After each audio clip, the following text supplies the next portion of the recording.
रक्षाबंधन का त्योहार हर साल श्रावण मास की पूर्णिमा के दिन मनाया जाता है।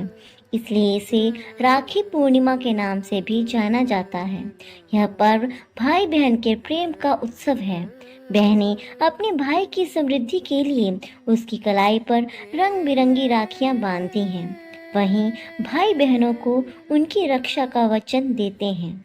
हिंदू धर्म में रक्षाबंधन बेहद खास त्योहार माना जाता है, क्योंकि यह त्योहार भाई और बहन के रिश्ते का प्रतीक माना जाता है।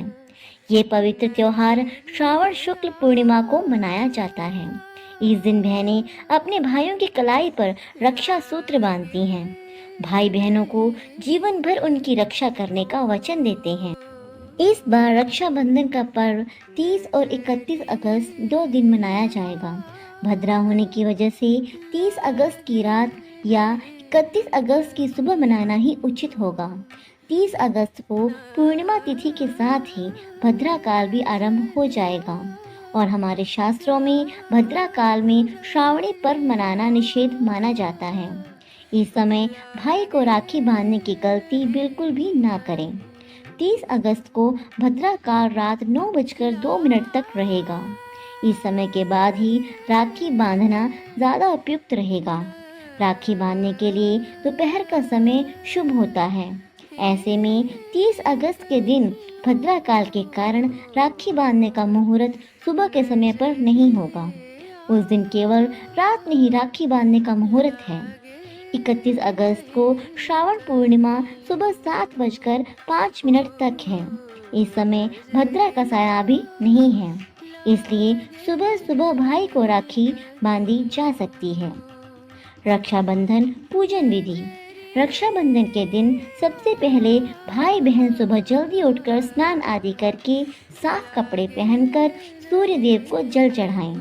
उसके बाद घर के मंदिर या फिर आसपास के मंदिर में जाकर भगवान की पूजा अर्चना करें। भगवान की आराधना के बाद राखी बांधने से संबंधित सामग्री एकत्रित कर लें। इसके बाद मुख्य रूप से चांदी, पीतल, तांबे या स्टील की कोई भी साफ थाली लेकर उसके ऊपर एक सुंदर साफ कपड़ा बिछा लें। उस थाली में एक कलश, नारियल, सुपारी, कलावा, रोली, चंदन, अक्षत, दही, राखी और मिठाई रख लें। सामग्री को सही से रखने के बाद उसमें घी का दिया जलाकर भी रखें। यह थाल पहले घर में या मंदिर में भगवान को समर्पित करें। सबसे पहले एक राखी कृष्ण भगवान और एक गणेश जी को चढ़ाएं। भगवान को राखी अर्पित करके ऊपर बताए गए शुभ मुहूर्त को देखकर अपने भाई को पूर्व या उत्तर दिशा की तरफ मुंह करवाकर बिठाएं। इसके बाद भाई को तिलक लगाएं, फिर उसे राखी बांधें और इसके बाद उसकी आरती करें। इसके बाद अपने भाई का मिठाई से मुंह मीठा करें। राखी बांधते वक्त इस बात का विशेष ध्यान रखें कि भाई बहन दोनों का सिर किसी कपड़े से ढका जरूर होना चाहिए। रक्षा सूत्र बंधवाने के बाद माता पिता या घर के बड़ों का आशीर्वाद भी जरूर लें। रक्षाबंधन के दिन इन बातों का ख्याल रखें। नंबर 1, राखी बांधते समय इस बात का ख्याल रखें कि भाई या बहन का मुख दक्षिण दिशा की तरफ नहीं होना चाहिए। दक्षिण दिशा यम यानी मृत्यु की दिशा मानी जाती है। इस दिशा में अपना मुख करके काम करने से आयु कम होती है। नंबर 2, रक्षाबंधन के दिन भाइयों को राखी बांधते समय मुहूर्त का खास ख्याल रखें।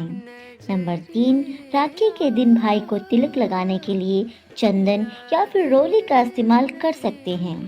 इस दौरान सिंदूर का इस्तेमाल न करें, क्योंकि सिंदूर सुहाग की निशानी माना जाता है। नंबर 4, राखी से पहले भाइयों की पूजा करते समय इस बात का ख्याल रखें कि अक्षत के दाने टूटे हुए न हों। नंबर 5, भाई की आरती करते समय एक बात का ख्याल रखें कि आरती की थाली में रखा गया दीपक टूटा फूटा न हो। नंबर 6, इस दिन भाई की आरती उतारते समय घी के दीपक का इस्तेमाल करें। घी का दीपक जलाने से नकारात्मकता दूर होती है। रक्षाबंधन का इतिहास। रक्षाबंधन का इतिहास बहुत पुराना है। राखी का त्योहार पूरे भारतवर्ष में काफी हर्ष एवं उल्लास के साथ मनाया जाता है। यह एक ऐसा त्योहार है, क्या धनी क्या गरीब सभी इसे मनाते हैं। लेकिन सभी त्योहारों की तरह ही राखी का भी एक इतिहास है। ऐसी कहानियां जो कि दंत कथाओं में काफी लोकप्रिय हैं।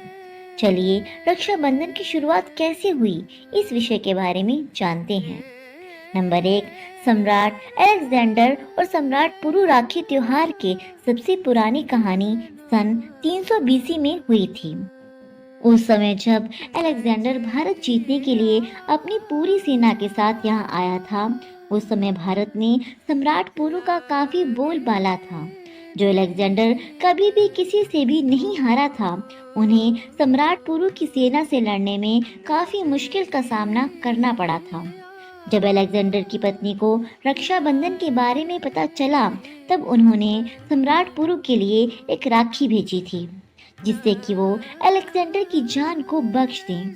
वहीं पुरु ने भी बहन का कहना माना और अलेक्जेंडर पर हमला नहीं किया। नंबर 2, इंद्रदेव की कहानी।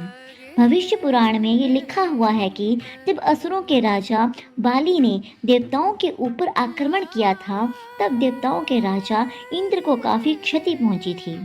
उनकी इस अवस्था को देखकर इंद्र की पत्नी सची से रहा नहीं गया और वो विष्णु जी के पास इसका समाधान मांगने गई।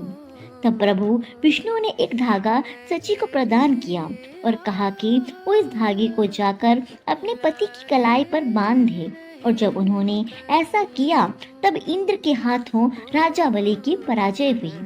इसलिए पुराने समय में युद्ध में जाने से पूर्व राजा और उनके सैनिकों के हाथों में उनकी पत्नी और बहनें राखी बांधा करती थीं, जिससे वो सकुशल घर जीतकर वापस लौटे। नंबर 3, माता लक्ष्मी और राजा बलि की कहानी। असुर सम्राट बलि विष्णु जी का बहुत बड़ा भक्त था। उसकी भक्ति से प्रसन्न होकर भगवान विष्णु ने बलि के राज्य की रक्षा स्वयं करनी शुरू कर दी। ऐसे में माता लक्ष्मी इस चीज से परेशान होने लगी, क्योंकि विष्णु जी अब ज्यादा वैकुंठ पर नहीं रहते थे। तब लक्ष्मी जी भी एक ब्राह्मण औरत का रूप लेकर बलि के महल में ही रहने लगी। वहीं बाद में उन्होंने बलि के हाथों में राखी भी बांधी थी और बदले में उनसे कुछ देने को कहा था। अब बलि को ये पता नहीं था कि वो औरत कोई और नहीं, स्वयं माता लक्ष्मी है, इसलिए उन्होंने उसे कुछ भी मांगने को कहा। इस पर माता ने बलि से विष्णु जी को उनके साथ वापस वैकुंठ लौट जाने का आग्रह किया। चूंकि बलि ने पहले ही देने का वादा कर दिया था, इसलिए विष्णु जी को माता के साथ वापस लौटना पड़ा। नंबर 4, रानी कर्णावती और सम्राट हुमायूं की कहानी। रानी कर्णावती और सम्राट हुमायूं की कहानी का कुछ अलग ही महत्व है। ये उस समय की बात है जब राजपूतों को मुसलमान राजाओं से युद्ध करना पड़ रहा था। अपने राज्य को बचाने के लिए राखी उस समय में प्रचलित थी, जिसमें भाई अपनी बहनों की रक्षा करता है। उस समय चित्तौड़ की रानी कर्णावती हुआ करती थी। वो एक विधवा रानी थी और ऐसे में गुजरात के सुल्तान बहादुर शाह ने उन पर हमला कर दिया। रानी अपने राज्य को बचाने में असमर्थ महसूस करने लगी, इसलिए उन्होंने एक राखी सम्राट हुमायूं को भेजी उनकी रक्षा करने के लिए। और हुमायूं ने भी अपनी बहन की रक्षा के हेतु अपनी सेना की एक टुकड़ी चित्तौड़ भेज दी, जिससे बाद में बहादुर शाह की सेना को पीछे हटना पड़ा था। नंबर 5, श्री कृष्ण और द्रौपदी की कहानी। लोगों की रक्षा करने के लिए भगवान श्री कृष्ण को दुष्ट राजा शिशुपाल को मारना पड़ा। इस युद्ध के दौरान कृष्ण जी की उंगली में गहरी चोट आ गई थी, जिसे देखकर द्रौपदी ने अपने वस्त्र का उपयोग कर उनका खून बहने से रोका था। भगवान कृष्ण को द्रौपदी के इस कार्य से काफी प्रसन्नता हुई और उन्होंने उनके साथ एक भाई बहन का रिश्ता निभाया। वहीं उन्होंने उनसे ये वादा भी किया था कि समय आने पर वह उनकी मदद जरूर करेंगे। बहुत वर्षों बाद जब द्रौपदी को कुरु सभा में जुए के खेल में हारना पड़ा, तब कौरवों के राजकुमार दुशासन द्रौपदी का चीरहरण करने लगे। इस पर श्री कृष्ण ने द्रौपदी की रक्षा की थी और उनकी लाज बचाई थी। नंबर 6, संतोषी माँ की कहानी। भगवान गणेश के दोनों पुत्र शुभ और लाभ इस बात को लेकर बहुत परेशान थे कि उनकी कोई भी बहन नहीं है। इसी कारण उन्होंने अपने पिता को एक बहन लाने की जिद की। इस पर नारद जी के हस्तक्षेप करने पर बाध्य होकर भगवान गणेश को अपनी शक्ति का उपयोग करके माता संतोषी को उत्पन्न करना पड़ा। वहीं उस दिन रक्षाबंधन भी था, जब दोनों भाइयों को उनकी बहन प्राप्त हुई। नंबर 7, यम और यमुना की कहानी। एक लोक कथा के अनुसार मृत्यु के देवता यम करीब 12 वर्षों तक अपनी बहन यमुना के पास नहीं गए। इस पर यमुना को काफी दुख हुआ। बाद में गंगा माता के परामर्श पर यम जी ने अपनी बहन के पास जाने का निश्चय किया। अपने भाई के आने से यमुना को काफी खुशी हुई और उन्होंने भाई यम का काफी ख्याल रखा। इस पर यम भी काफी प्रसन्न हो गए और उन्होंने कहा कि यमुना, तुम्हें क्या चाहिए?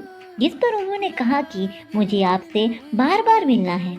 यम ने उनकी इच्छा को पूर्ण भी कर दिया। इससे यमुना हमेशा के लिए अमर हो गई। नंबर 8, महाभारत में राखी। भगवान कृष्ण ने युधिष्ठिर को यह सलाह दी कि महाभारत की लड़ाई में खुद को और अपनी सेना को बचाने के लिए उन्हें राखी का उपयोग जरूर करना चाहिए। युद्ध में जाने से पहले इस पर माता कुंती ने अपने नाती के हाथों में राखी बांधी थी। वहीं द्रौपदी ने भी कृष्ण जी के हाथों में राखी बांधी थी।